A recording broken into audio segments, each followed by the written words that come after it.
Cycle होती थी तो 3 बार जाता था ताकि पूरे गांव के लोग देख लें कि इसकी नई साइकिल है ना।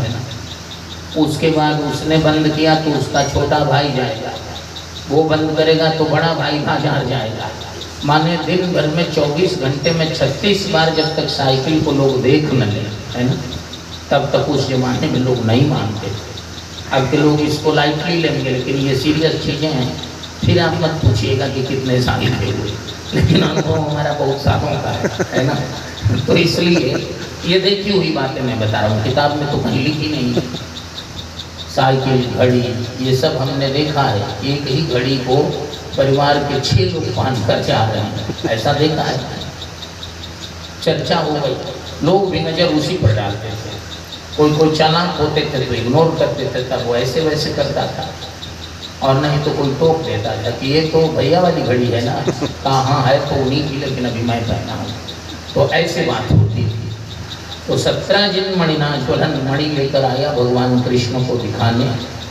भगवान कृष्ण से कहा कि भगवान ये मणि भगवान सूर्य ने दी है। दिने दिने स्वर्ण भारान अष्टौ सृजति प्रभु। 8 भार सोना, भार माने ग्राम होता है, क्या होता है आप लोग जानिए। तो 8 बार सोना ये प्रतिदिन देती है, पहली बात। और जिस स्थान में ये मणि रहती है वहाँ दुर्भिक्षम आर्यरिष्टानि सर्पाधिव्याधयो शुभाः न सन्ति माइनस्तत्र यत्रास्ते अभ्यर्चितो मणि। इस मणि की जहाँ पूजा होती है वहाँ दुर्भिक्ष माने अकाल दुकाल नहीं पड़ सकता, प्राकृतिक उपद्रव नहीं हो सकता,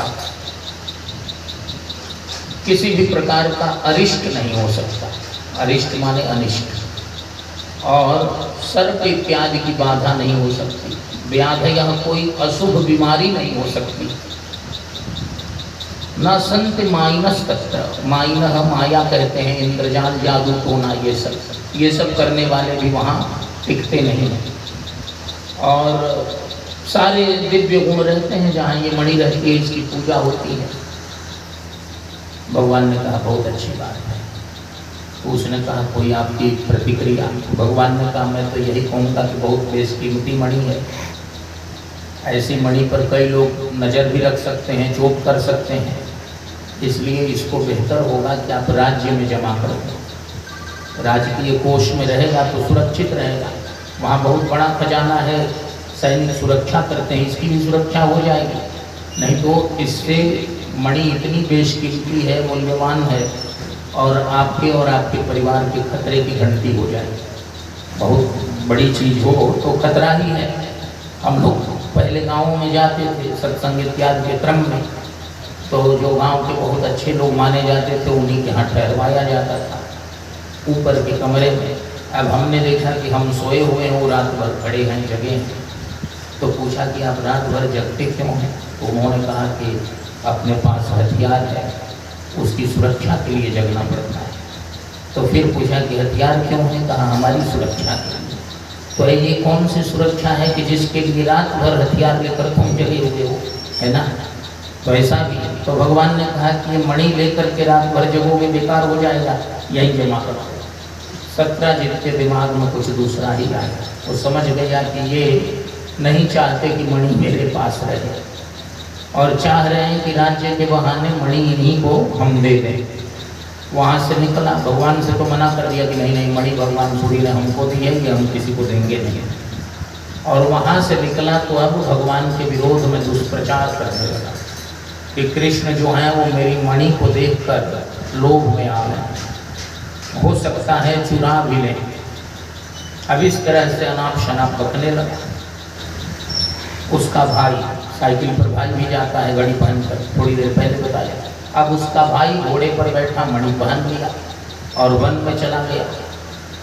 वन में गया तो आया ही नहीं। जब नहीं आया, हलचल मच गई। सत्यजित ने अब सीधा आरोप लगाना शुरू किया कि कृष्ण ने मेरे भाई को मारकर गायब करके और मणि चुरा ली है। यह आरोप, यह एक प्रकार से अफवाह इतना तेज फैला कि द्वारका में भगवान का भी रहना मुश्किल हो गया। अपने लोगों ने इस तरह का अभियान चलाया कि भगवान जी बड़ी चिंतित हो गए, और भगवान से अधिक चिंतित उनके माता पिता देवकी वसुदेव हो गए। भगवान ने माता पिता से कहा कि मैंने तो कुछ गलत किया नहीं आज तक किसी का, लेकिन अब ये कलंक लगा है तो मैं धो लूँगा, आप लोग निश्चिंत रहें। और जो सिविल सोसाइटी के लोग थे, निष्पक्ष लोग, किसी दल के नहीं थे, और जिनकी विश्वसनीयता प्रामाणिक थी, कोई भी कह सकता है कि नहीं ये जो कह रहे हैं सही है, ऐसे कुछ लोगों की टीम बनाई। उसमें उसके साइड के भी लोग हैं, अन्य साइड के भी हैं, हर पक्ष के लोग, और सबको लेकर भगवान चल पड़े। जिस रास्ते में वो गया था उसका नाम था प्रसेनजीत, सत्यजित का भाई।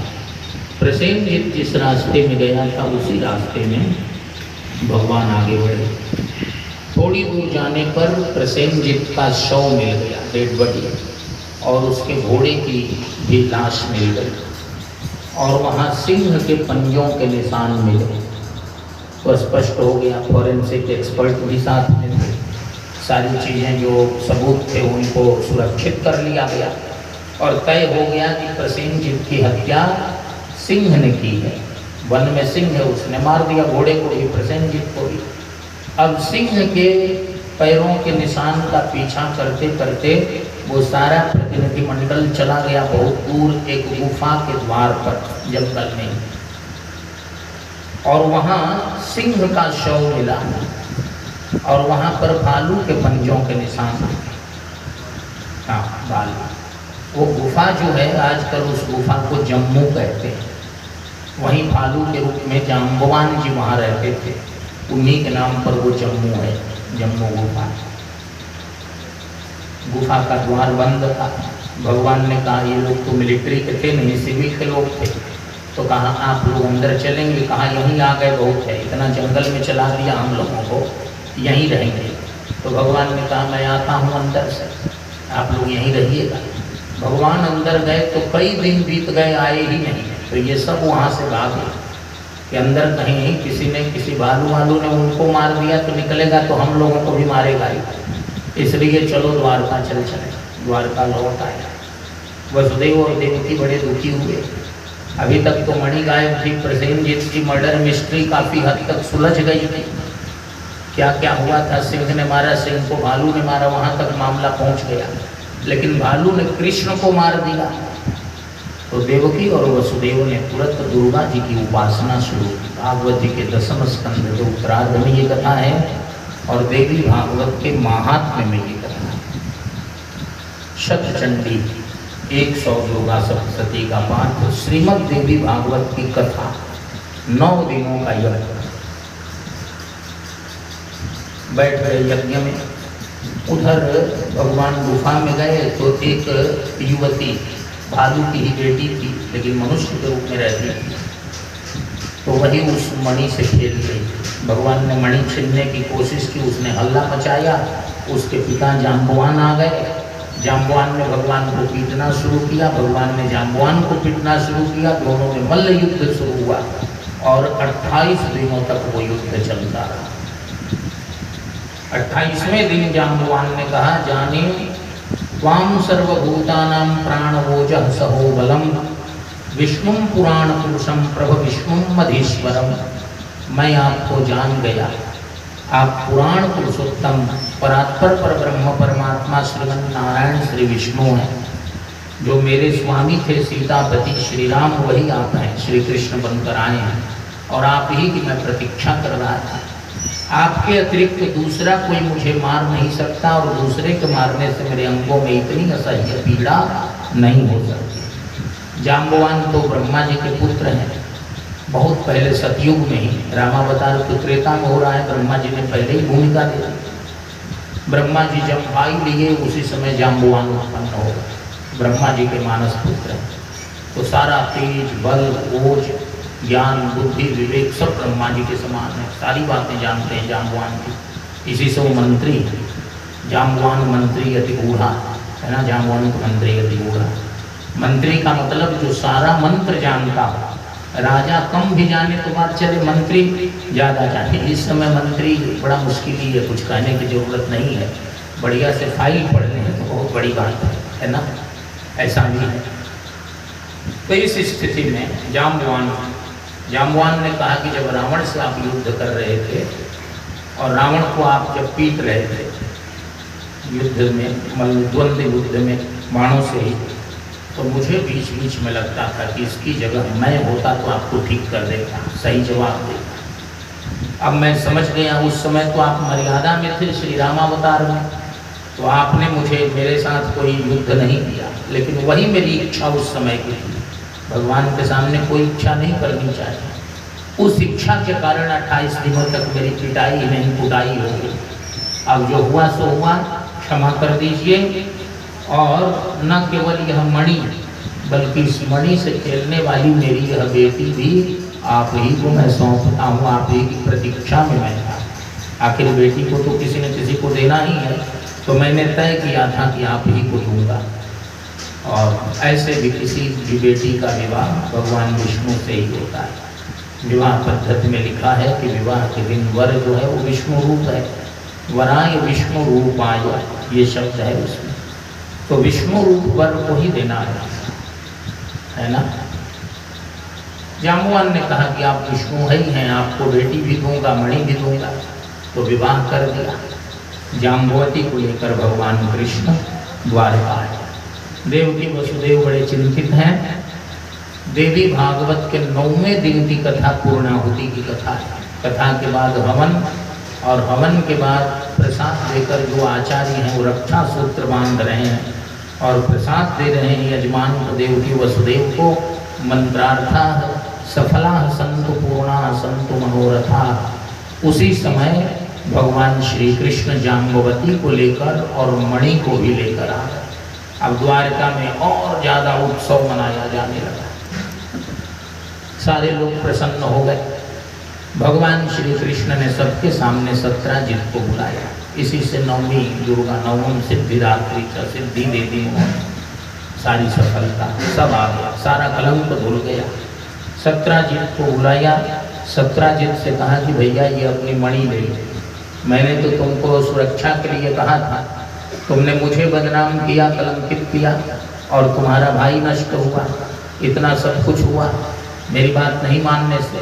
अब अपनी ये मणि लो। सत्राजित कांप रहा है, कह रहा है कि मैं अब मणि नहीं लूँगा, अब आप ही रखिए। भगवान ने कहा मैं तुम्हारी मणि को छूऊंगा भी नहीं, मुझे मणि लेनी ही नहीं थी। मैंने तो तुम्हारी सुरक्षा के लिए राज्य में जमा करने को कहा था, स्वयं नहीं मांगा था।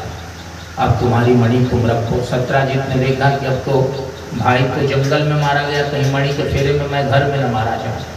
फिर भी भगवान ने उसकी मणि लौटा दी। अब वह प्रायश्चित कर रहा है। प्रायश्चित करने के लिए उसकी बेटी का नाम है सत्यभामा। तो उसने कहा कि अब मेरा अपराध कैसे मिटेगा, मैंने आपको कलंकित किया, आप पर दोष लगाया। तो सत्यभामा का विवाह उसने भगवान से किया। तो भगवान के कुल कितने विवाह हो गए? 3। पहली रुक्मिणी, दूसरी जाम्बवती और तीसरी सत्यभामा। सत्यभामा के साथ विवाह हुआ। राजसूय यज्ञ युधिष्ठिर जी कर रहे हैं। यमुना के तट पर इंद्रप्रस्थ में वन की सफाई हो रही है। अर्जुन और श्री कृष्ण रथ पर घूम रहे हैं यमुना के तट पर। भगवान श्री कृष्ण ने देखा कि एक स्त्री खड़ी है, कुछ कह नहीं रही है, भगवान को देखकर उधर नीचे सिर करके खड़ी हो गई है। भगवान ने रथ रोका। अर्जुन से कहा जाकर पूछो, पता लगाओ ये कौन है, क्या चाहती है, क्या कहना चाहती है, कौन है। तो उस कथा के पहले एक लाइन इसकी फलश्रुति बता दें कि विमृज्य मणिना भूयस तस्मै प्रत्यर्पयत प्रभु। भगवान ने प्रत्यर्पित किया। यस्त्वेतद् भगवद ईश्वरस्य विष्णुर्वीर्याढ्यं वृजनहरं सुमंगलं च आख्यानं पठति शृणोत्यनुस्मरति।